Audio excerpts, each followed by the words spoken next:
Berita selanjutnya pemirsa, guna antisipasi kelangkaan BBM di kawasan Muara Enim, pemerintah Kabupaten Muara Enim berjanji SPBU yang tutup terkena sanksi akan dibuka kembali menjelang Lebaran.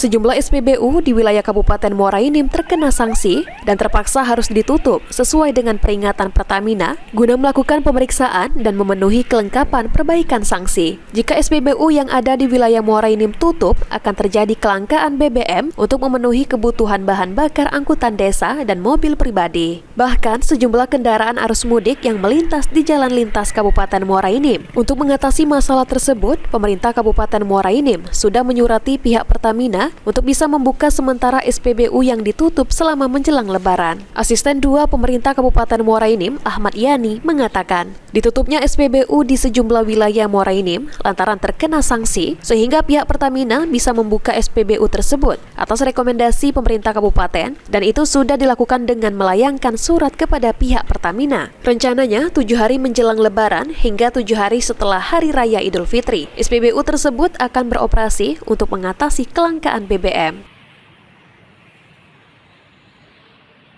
Tapi kan ini situasinya untuk menjelang Lebaran, mereka okelah kita abaikan. Mereka minta bersurat dari pemerintah daerah, kita dukung dari pemerintah daerah, mendukung kesediaan bahan bakar untuk menjelang Lebaran ini. Hamin 7, bila perlu katanya Hamin 10 sudah operasional SPBU. Dan kelangkaan ini tidak akan terjadi.